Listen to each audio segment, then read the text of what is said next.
Bismillahirrahmanirrahim. Assalamualaikum warahmatullahi wabarakatuh.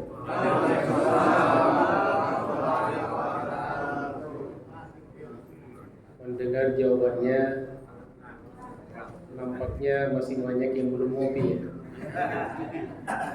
Insyaallah nanti kita ngopi ya.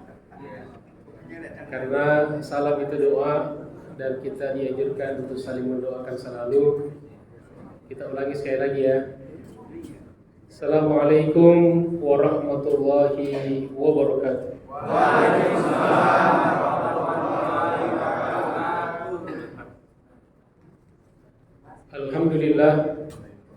Alhamdulillahirabbil alamin. Wa bihi nasta'inu ala umuri dunya waddin. Allahumma salli ala sayyidina Muhammad al-Fatih lima ughliq al-khatim lima sabaq nasiril haqqi bil haqqi wal hadi ila siratikal mustaqim wa ala alihi wa sahbihi haqqa qadrihi wa miqdarihi al-azim. Subhanaka la ilma lana illa ma 'allamtana innaka antal alimul hakim. Allahumma 'allimna ma yanfa'una wanfa'na bima 'allamtana. Rabbana zidna 'ilman warzuqna fahma. Rabbi shrah li sadri wa yassir li amri wahlul 'uqdatam min lisani yafqahu qawli. Amma ba'd. Ma'asyiral muslimin wal muslimat rahimakumullah.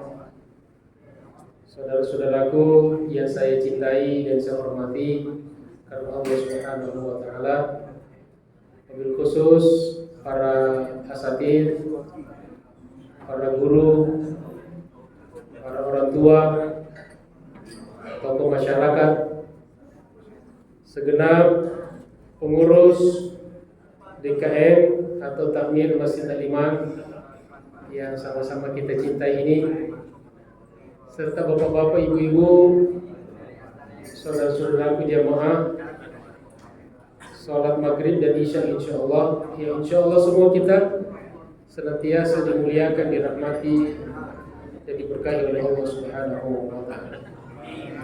Apa kabar semuanya?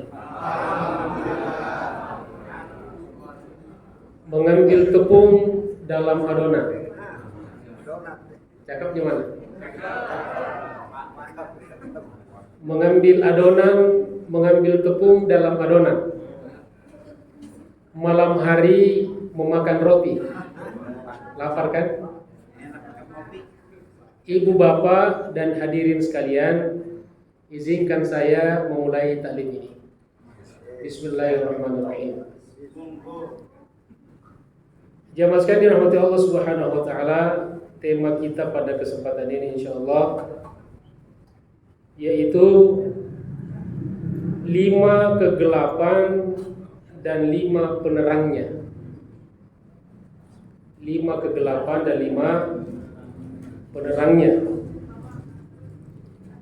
Ini kita ambil rujukannya dari perkataan Abu Bakar As-Siddiq radhiyallahu anhu, sebagaimana dikutip oleh Al-Imam Ibnu Hajar Al-Asqalani, wafat 852 Hijriah.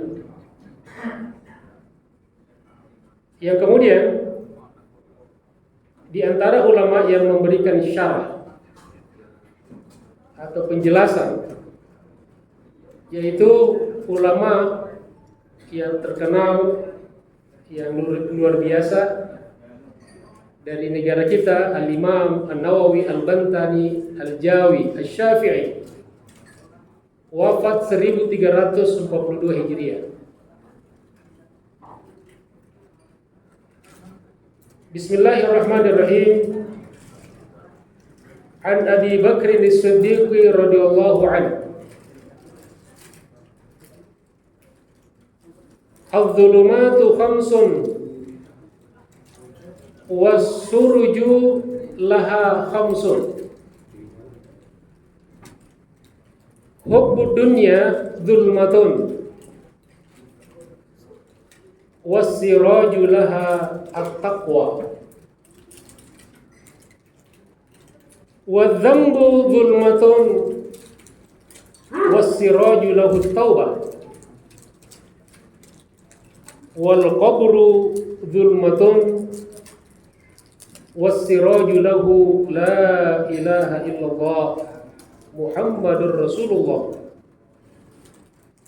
wal akhiratu dhulmatun wassiraju laha al-amalus salih, wassiratu dhulmatun wassiraju lahu al-yaqin. Demikian riwayat perkataan Abu Bakar As-Siddiq radhiyallahu anhu sebagaimana dinukil oleh Al-Imam Ibnu Hajar Al-Asqalani. Mari kita perhatikan apa maksudnya. Mudah-mudahan kita bisa mendapatkan pelajaran yang bermanfaat dunia akhirat insyaallah. Amin ya rabbal alamin. An Abi Bakar As-Siddiq radhiyallahu anhu, dari sahabat Nabi yaitu Abu Bakar As-Siddiq, semoga Allah meridhoinya. Kata beliau, "Adz-dzulumatu khamsun." Kegelapan itu ada 5. Kegelapan itu ada 5. Paling tidak yang beliau maksud dalam konteks ini, di kesempatan ini.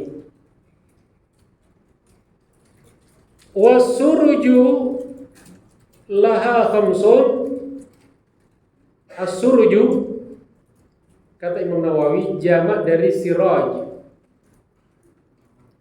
yaitu penerang. Sirajan muniran. Nabi kita Muhammad SAW diperumpamakan seperti siraj, lampu penerang. Karena keberadaan beliaulah kita mendapatkan pencerahan. Hidup ini, dunia ini menjadi terang. Kalau beliau tidak ada, dunia ini menjadi gelap. Kita tidak mengenal halal haram, tidak bisa membedakan mana halal, mana haram. Jadi kata beliau, kegelapan itu ada 5. Dan ada 5 yang menjadi penerangnya, antinya. Apa saja kelima itu? Beliau mengatakan yang pertama adalah hubbud dunya zulmatun wassiraju laha at-taqwa. Hubbud dunya, cinta dunia. Zulmatun adalah kegelapan. Tentu di sini yang dimaksud cinta dunia adalah cinta dunia yang tentu menggelapkan. Cinta dunia yang menghalalkan segala cara, yang tidak mengenal halal haram, apalagi syubhat. Maka itu adalah kegelapan. Artinya tidak semua cinta dunia jelek. Ada juga cinta dunia yang mencerahkan, yang menerangkan. Bahkan ada orang karena cinta dunianya, karena hartanya bisa justru cepat masuk di surga. Jadi di sini hubbud dunia adalah cinta mati terhadap dunia yang menghalalkan segala cara. Maka itu kegelapan. Kenapa kata Imam Nawawi? Li'annahu, karena sesungguhnya dia cinta dunia itu yuqi'u fis syubuhat, bisa menjerumuskan ke dalam apa yang dinamakan dengan syubhat. Ya, syubhat. Syubhat itu hal-hal yang meragukan, yang remang-remang kalau bahasa kita ya. Remang-remang. Tidak jelas apa ini halal atau ini haram.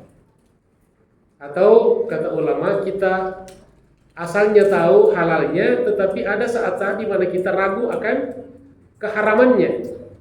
Atau sebaliknya, kita tahu keharamannya, tapi kita di suatu saat-saat tertentu kita ragu akan kehalalannya.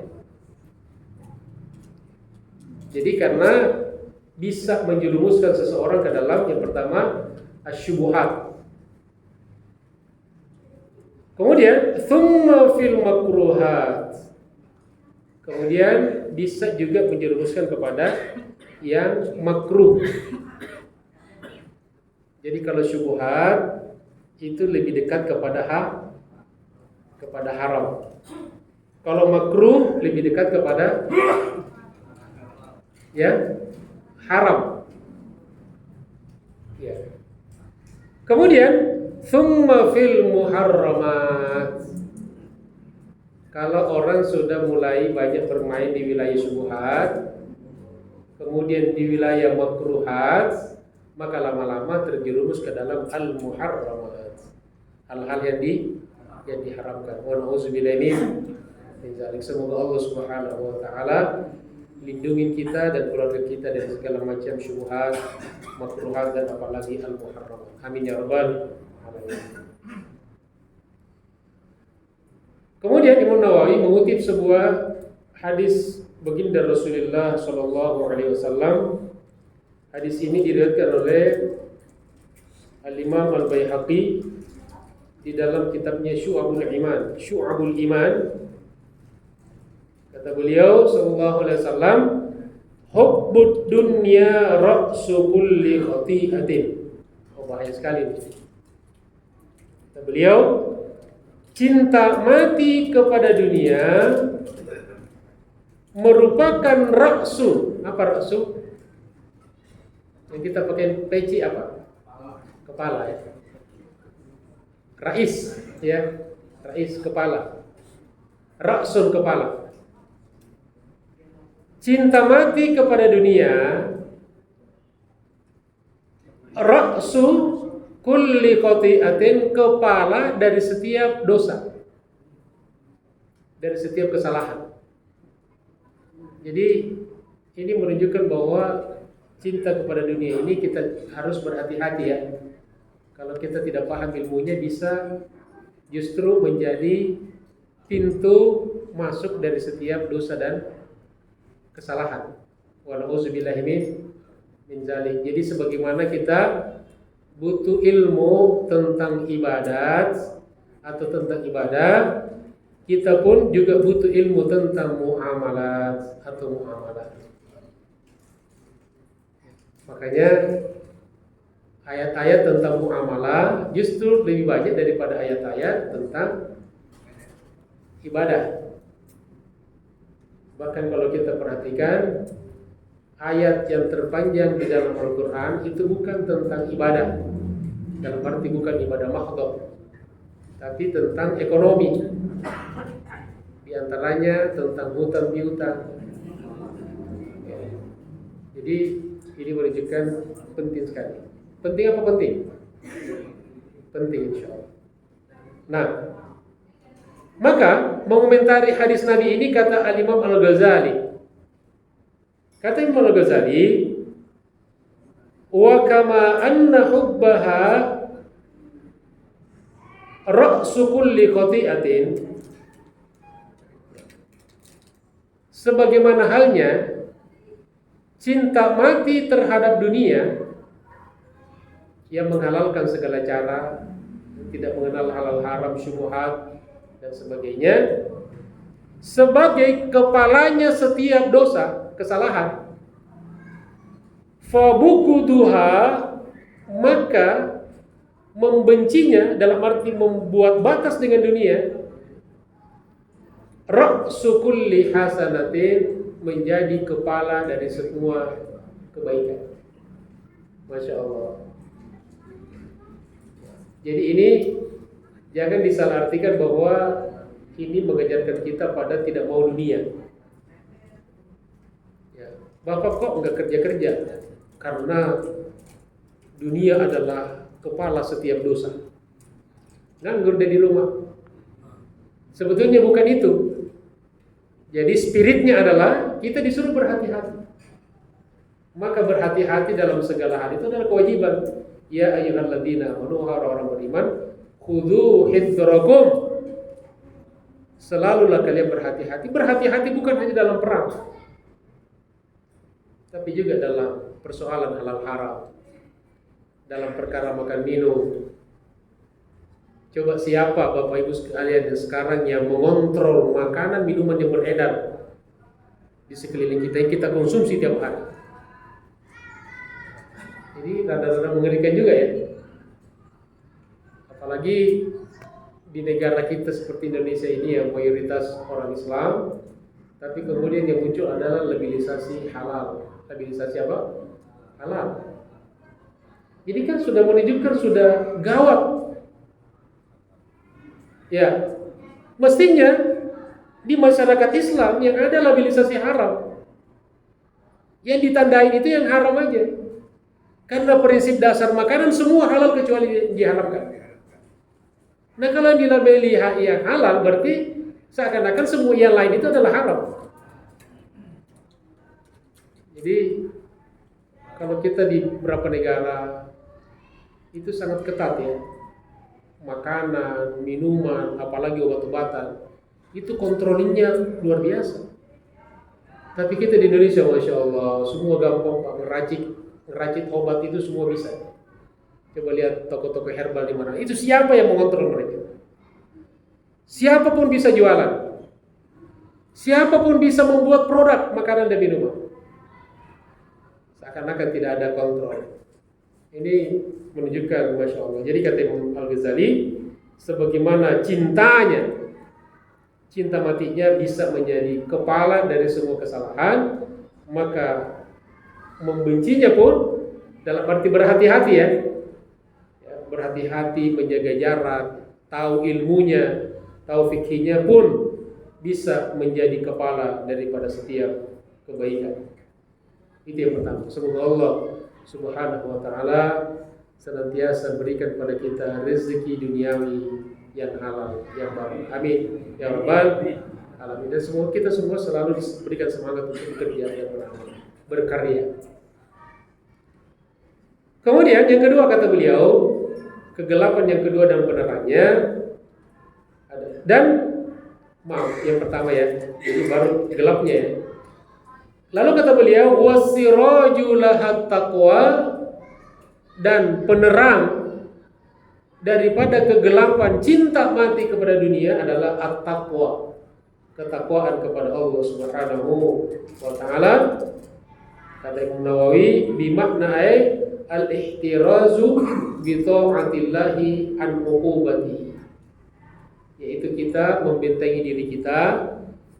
Takwa itu didefinisikan oleh beliau membentengi diri dengan cara menjalankan ketaatan kepada Allah Subhanahu wa ta'ala, membentengi diri kita dari azab Allah, dari siksa Allah dengan cara kita menjalankan ketaatan kepada Allah Subhanahu wa ta'ala. Seperti juga yang sering diingatkan oleh khatib setiap hari Jumat, bertakwa adalah imtithalul awamir wajtinabun nawahi.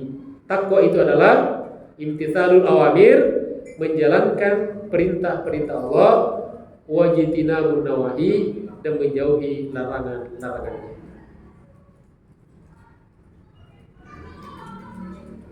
Lalu Imam Nawawi di sini mengutip sebuah hadis Rasulullah Shallallahu Alaihi Wasallam.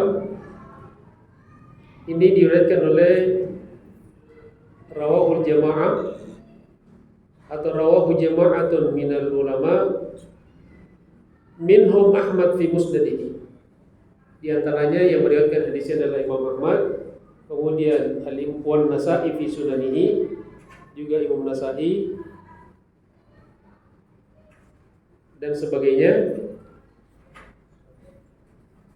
Annahu sallallahu alaihi wasallam qala, sesungguhnya Rasulullah sallallahu alaihi wasallam bersabda. Apa kata beliau? Innaka, sesungguhnya engkau, lam tada syai'an, tidaklah engkau meninggalkan sesuatu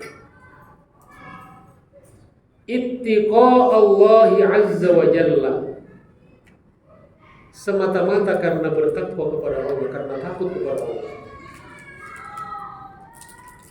illa kecuali a'taka, Allah memberimu khairan minha atau khairan minhu, ganti yang lebih baik darinya. Masya Allah. Jelas Bapak-Ibu sekalian? Jelas? Apanya yang jelas? Yang tadi itu ya. Jadi kata Nabi, tidaklah kamu meninggalkan sesuatu yang diharamkan, sesuatu yang dilarang, semata-mata karena takut kepada Allah Subhanahu wa taala, melainkan Allah ganti apa yang kita tinggalkan dengan apa yang lebih baik. Maka kalau kita lihat haram, kita tutup mata kita, Allah ganti dengan kenikmatan melihat yang lebih baik.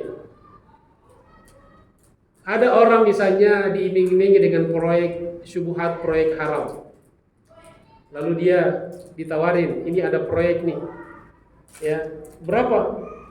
Ini anggarannya 100 juta ini. Gak mau, tolak nih. Oh bukan 100 juta, 1 miliar. Kalau gitu saya istikharah dulu. Jadi dia tolak. Tapi bukan ditolaknya karena tidak ada kesempatan, tapi ditolak karena ittiqa Allahi azza wa jalla, karena takut kepada Allah Subhanahu wa ta'ala. Maka proyek haram itu, proyek syubhat itu Allah ganti dengan sesuatu yang lebih baik. Kalau bukan di dunia, nanti digantikan oleh Allah di akhirat. Kalau tidak seperti gantinya, maka dikonversi dengan sesuatu yang lain. Mungkin disihatkan badannya, diberikan kebahagiaan. Kira-kira kalau mau ada pertanyaan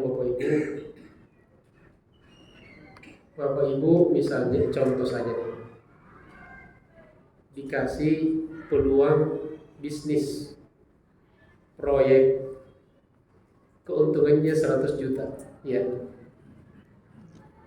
mau nggak? Mau? Ya, misalnya aja kan. Jadi ini misalnya juga maunya misalnya juga ini ya. Kita ngandai-andai aja. Ya kita nggak apa-apa kalau cuma berangan-angan kan.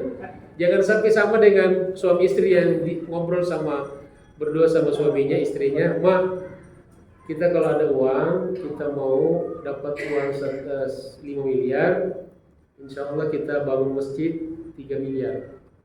Kata istrinya, oh kebanyakan Pak. Ya, nanti kalau habis gimana? Kita menghayal lagi katanya. Ya, kata suaminya kalau habis kita menghayal lagi, cuma menghayal. Jadi kalau kita menghayal aja nggak usah pelit-pelit. Kata suaminya nanti kalau kita ada uang 5 miliar, kita bangun masjid 5 miliar, biarin aja gitu kan. Cuma khayalan doang kan. Ya, ini khayalan pun pelit. Jadi seandainya ada proyek yang keuntungan bersihnya 100 juta, kira-kira Bapak mau ambil nggak? Tetapi ada syaratnya. Bapak dikasih penyakit. Ya, kasih penyakit. Tidak usah yang berat-berat. Gatal badan aja. Ini contoh ya. Betapa nikmat Allah luar biasa. Atau dikasih flu aja 1 pekan. Kira-kira pilih mana Pak? Kalau yang nekat mah nggak apa-apa, flu kata itu juga ada. Ya. Nggak ada yang pilih dua-duanya. Maka kalau ditinggalkan itu karena takut kepada Allah Subhanahu wa taala, maka Allah gantikan dengan sesuatu yang lebih baik. Insya Allah. Makanya kalau kita misalnya gagal dalam satu usaha, tidak usah kita kecewa. Karena bisa jadi rahasianya ada Allah merahasiakan sesuatu ganti yang lebih baik. Kita sudah usaha nih, kok gagal gitu kan? Nggak usah kecewa. Artinya tidak usah terlalu berlebihan kecewanya. Sebagai manusia kecewa, Tapi qadar Allah, kembalikan kepada Allah. Mungkin Allah ingin menggantikan sesuatu yang lain. Insya Allah.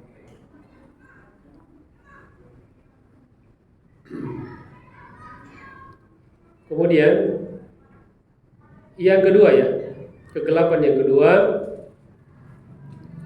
kata beliau, وَالذَّنْبُ ظُلْمَةٌ وَالسِّرَاجُ لَهُ التَّوْبَةُ. Kegelapan yang kedua adalah dosa adalah kegelapan. Dosa itu kegelapan.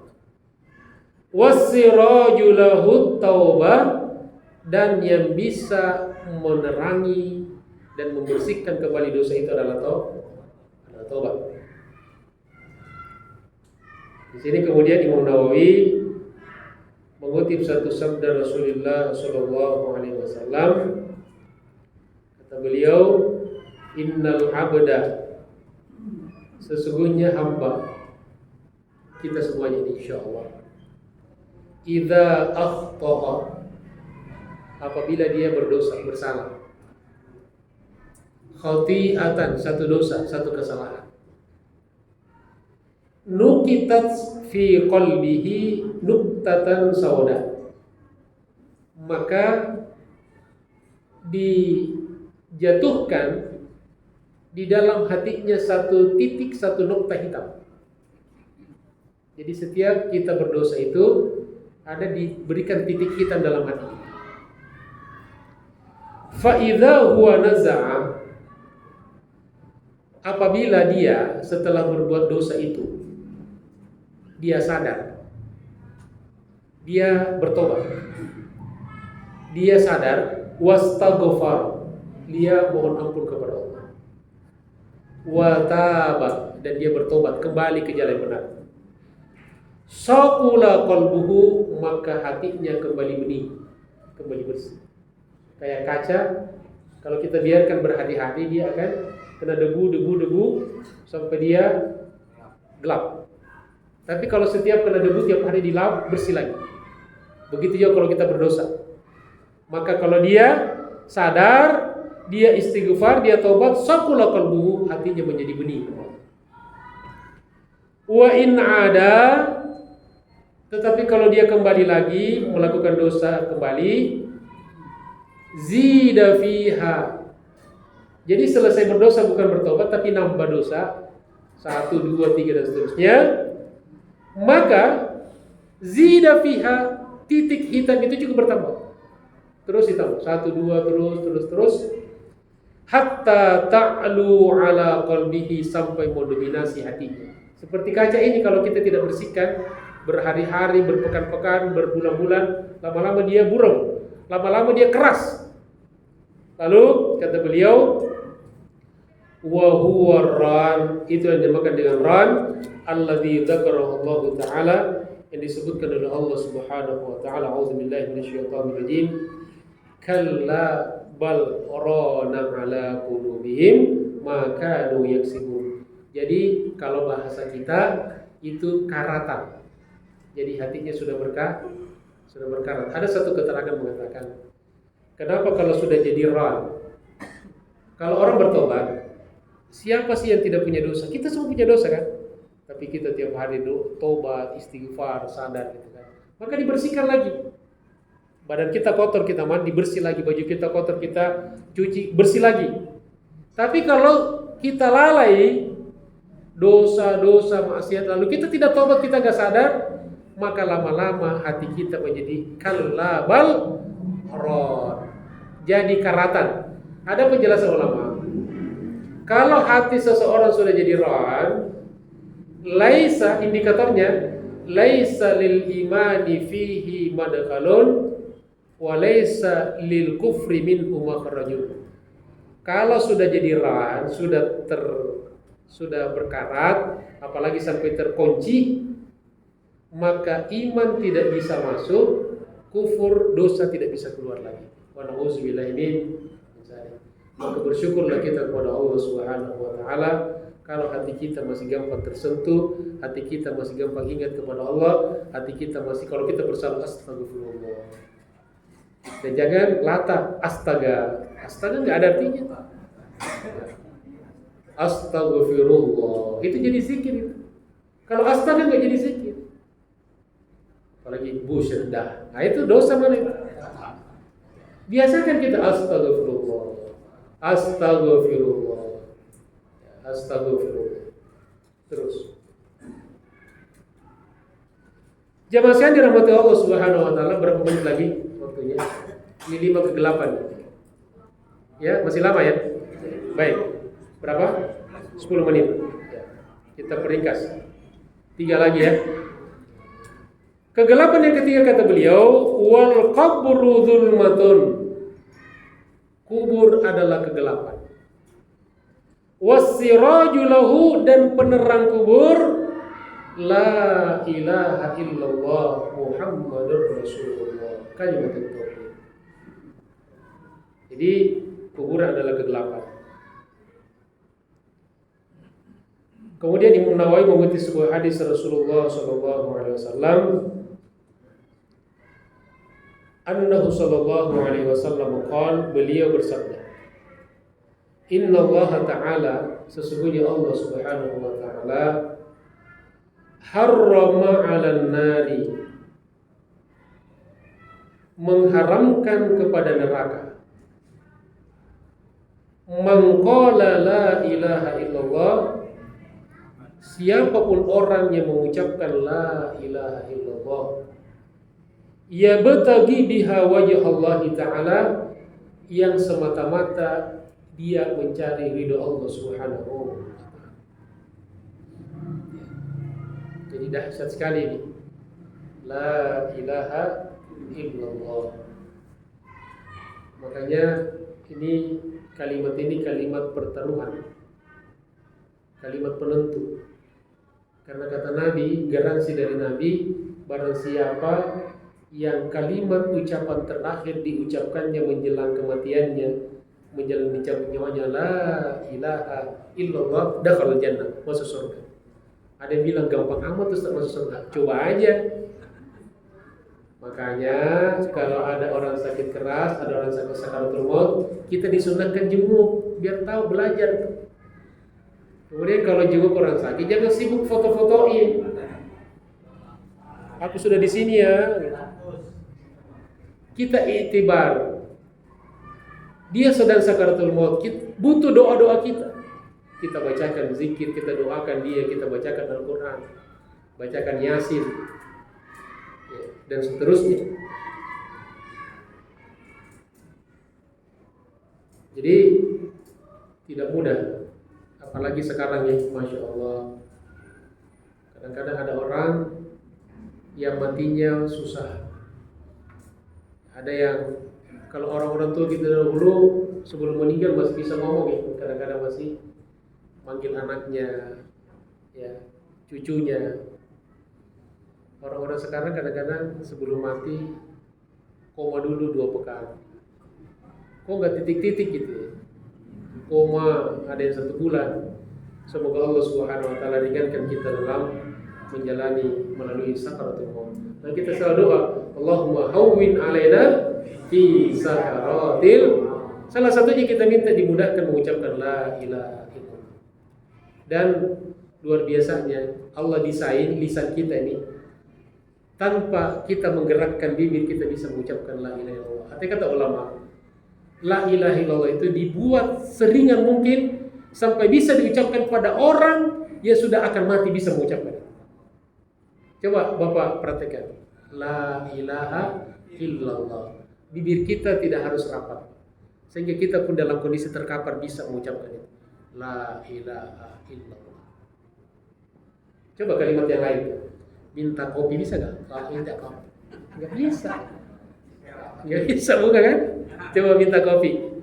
Ya harus tertutup. Lagian orang sakaratul maut minta kopi. Kalau orang kebiasaannya biasa di dunia yang biasa terbayang-bayang ketika sakaratul maut, ya biasa dia lakukan. Nauzubillah min. Kemudian yang keempat, wal akhiratu dzulmatun. wassiraju lahal amalus salih. Kegelapan yang keempat kata beliau, akhirat itu kegelapan. Kenapa gelap? Kata Imam Nawawi, likathratil ahwal, karena banyaknya hal-hal yang mengerikan. Jadi alam barzakh, alam kubur, alam akhirat ini bukan alam banyak yang mengerikan. Kalau dunia kan sementara nih. Ini alam berikut ini alamnya karena penentu. Kalau di akhirat nggak ada lagi bisa mengulangi karena sudah final. Di dunia inilah kesempatan kita memperbaiki. Semua kita diberi kesempatan untuk memperbaiki. Amin ya rabbal alamin. Kemudian karena gelap, apa penerangnya?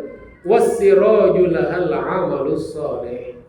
Maka yang bisa menerangi akhirat kita adalah dengan memperbanyak amal soleh, amal-amal baik, karya baik.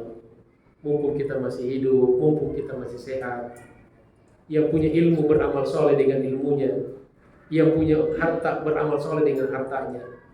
Apapun yang kita miliki, selama kita sehat, diberikan umur oleh Allah Subhanahu Wa Taala, kita manfaatkan untuk beramal soleh dan berkarya yang bermanfaat. Insya Allah. Kemudian yang terakhir yang kelima, kata beliau, wassiratu dzulmatun wassiraju lahul yakin. Titian siratul mustaqim itu gelap. Kenapa? Karena sulit. Ya. Berat. Apa yang bisa meneranginya? Apa yang bisa memudahkan kita melalui sirat? Kata beliau, al-yaqin, keyakinan kita kepada Allah, keimanan kita. Maka disinilah pentingnya kita selalu mengasah akidah kita, tauhid kita, iman kita. Maka selalu kita zikir kepada Allah Subhanahu Wa Taala. Bahkan Nabi sering mengatakan jaddidu imanakum, perbarui iman kalian. Jadi bukan hanya cat tembok di rumah kita yang harus perbarui. Menjelang Ramadan semua diganti. Ya, cat tembok diganti. Bahkan ada yang rumahnya diganti. Ya. Yang penting jangan orangnya diganti. Semua diganti. Tapi yang terpenting diperbarui adalah jaddidu imanakum, perbarui iman kalian. Karena ini yang akan menerangi kita di akhirat kelak, terutama di saat-saat melalui as-sirat. Jamaah sekalian dirahmati Allah Subhanahu Wa Taala, libur sekolah ke Cikini, cakapnya mana? Cakap. Libur sekolah ke Cikini, di perjalanan makan kuaci. Taklim saya sampai di sini, lain waktu kita sambung lagi ya. Subhanakallahumma bihamdika, asyhadu an la ilaha illa anta, astaghfiruka wa atubu ilaik. Wassalamualaikum warahmatullahi wabarakatuh.